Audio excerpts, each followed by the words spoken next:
For decades, the government said these files didn't exist. Yesterday, they started releasing them, and according to Congressman Tim Burchett, what the public has seen so far is only the beginning. His exact words, "Holy crap is coming."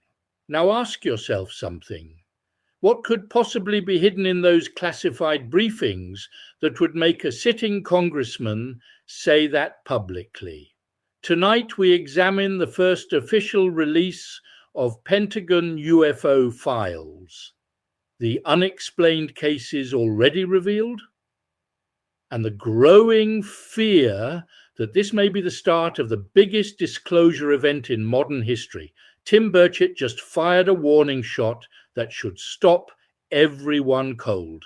The federal government spent decades swearing these files didn't exist. Yesterday, they started releasing them. And Burchett says, what dropped isn't even close to the main event. The first drop will be big, but in comparison to what is coming, they will be a drop in the bucket.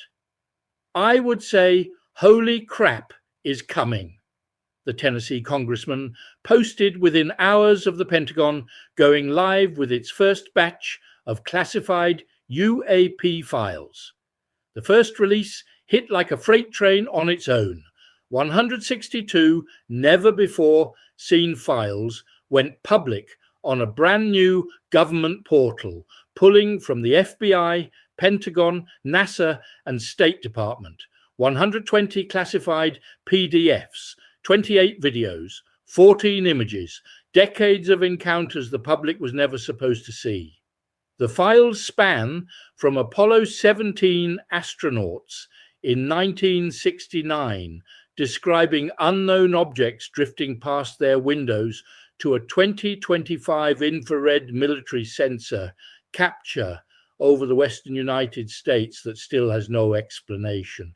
A football-shaped object photographed near Japan, a craft over Greece executing 90-degree turns at 80 miles per hour, a bronze metallic ellipsoid 130 to 195 feet long that materialized out of a beam of light and vanished instantly.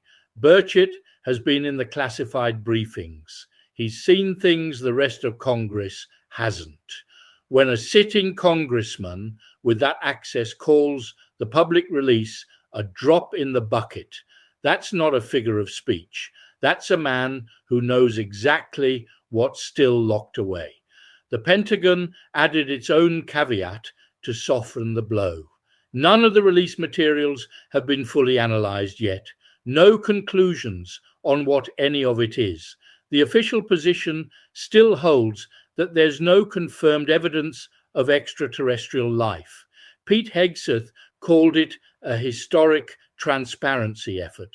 But Burchett isn't buying the slow roll framing.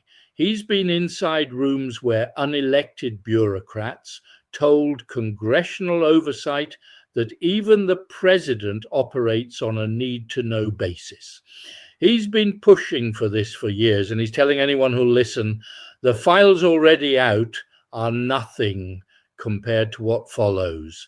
Some believe the first drop is a carefully managed disclosure campaign designed to condition the public gradually for revelations that would otherwise cause mass psychological disruption. Others argue this is exactly what it looks like, a government finally running out of room to hide, releasing fragments of a truth that's been buried since the 1940s. For nearly 80 years, the UFO subject has lived in the shadows, buried beneath ridicule, secrecy, and denial. But something is changing. Governments are talking. Congress is demanding answers. Military footage has been released, and officials with security clearance are openly warning the public that far bigger revelations may still be ahead. The question is no longer whether something unexplained exists. The real question is, who already knows the truth? So here's the question. If Burchett is right, and this first drop is just the opening move, what does holy crap actually look like? Subscribe for further news reports.